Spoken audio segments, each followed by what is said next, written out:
আসসালামু আলাইকুম দর্শক, আমার নতুন একটা ভিডিওতে সবাইকে ওয়েলকাম জানিয়ে ভিডিওটি শুরু করছি। আজকের আয়োজনে থাকছে 6 বছর থেকে 12 বছর বাচ্চাদের জন্য সুষম একটি খাদ্য তালিকা। যেহেতু এই বয়সে বাচ্চাদের বাড়ন্ত বয়স, এই সময় বাচ্চারা পড়াশোনার একটা ব্যাপার থাকে, আবার উচ্চতার একটা ব্যাপার থাকে। মানে বাচ্চাকে লম্বা করতে হবে, দেখতে হবে আবার বাচ্চা ঠিকঠাক শরীর স্বাস্থ্য হচ্ছে কি না।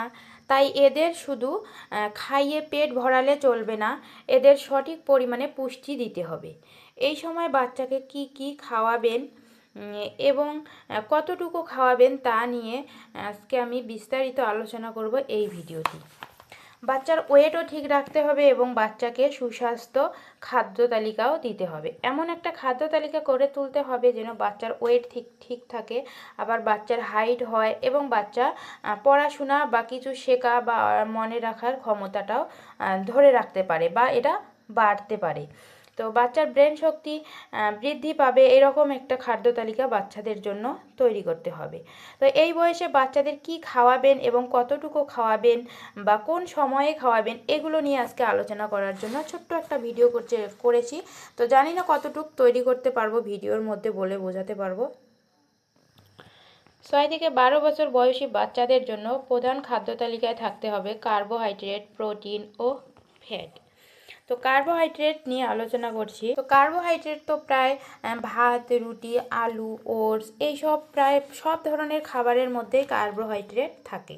তাই সাধারণত কোনো না কোনো খাবার থেকেই কিন্তু বাচ্চারা কার্বোহাইড্রেট পেয়ে যায়। 6 থেকে 12 বছর বয়সী বাচ্চাদের জন্য সব থেকে যে সমস্যাগুলো দেখা যায় তা হলো প্রোটিন। এই প্রোটিনের অভাব যদি পূরণ করতে পারেন তাহলে বাচ্চার বুদ্ধি শক্তি বেড়ে যাবে এবং বাচ্চা লম্বা হবে, বাচ্চার শরীর স্বাস্থ্য ভালো থাকবে। তবে কিন্তু এই প্রোটিনের অভাব পূরণ করতে বিভিন্ন মাছ, মাংস, সয়াবিন, ডাল, বিভিন্ন দানা জাতীয় খাবার, শাক সবজি এইসব খাবারগুলো প্রত্যেক দিন বাচ্চাকে দিবেন। এছাড়াও দিবেন বাচ্চাকে প্রতিদিন একটা ডিম। যদি বাচ্চা হজম করতে পারে তাহলে চেষ্টা করবেন বাচ্চাকে প্রতিদিন 2টো করে ডিম দেওয়ার।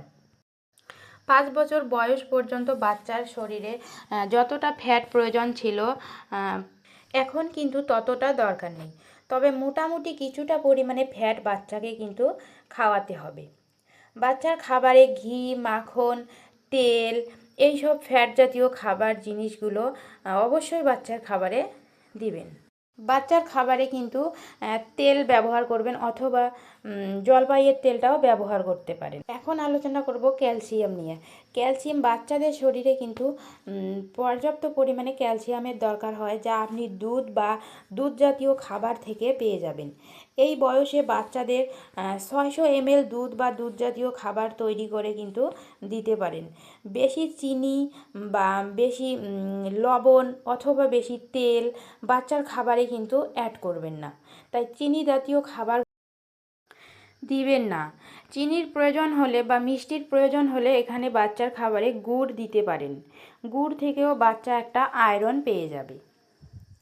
এছাড়াও বাড়ির তৈরি খাবারগুলো আপনি চেষ্টা করবেন যেন লোহার কড়াইয়ে বা লোহার প্যানের মধ্যে তৈরি করতে পারেন, তাহলে অটোমেটিকলি একটা আয়রন খাবারের মধ্যে যুক্ত হবে।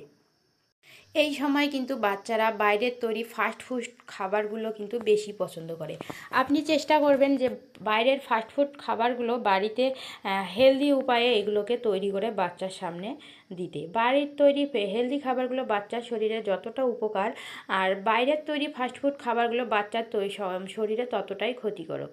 সবশেষে বলবো যে বাচ্চার শরীরে পর্যাপ্ত পরিমাণে পানি দিন, তাহলে তারা অনেক বেশি সুস্থ থাকবে। সারাদিনে 6 থেকে 8 গ্লাস পানি তাদেরকে পান করান, তাহলে তারা অনেক বেশি সুস্থ থাকবে। আর যারা শেষ পর্যন্ত আমার ভিডিওটি দেখলেন তাদেরকে অসংখ্য ধন্যবাদ জানিয়ে ভিডিওটি এখানেই শেষ করছি। ভালো থাকবেন, সুস্থ থাকবেন, আর প্লিজ সবাই আমার চ্যানেলটি সাবস্ক্রাইব করে বন্ধু হয়ে পাশে থাকবেন। যারা চ্যানেলটি সাবস্ক্রাইব করেনি প্লিজ সবাই চ্যানেলটি সাবস্ক্রাইব করবেন, আর প্রত্যেকটা ভিডিও আমার পুরোপুরি দেখে আমাকে একটু হেল্প করবেন। ধন্যবাদ।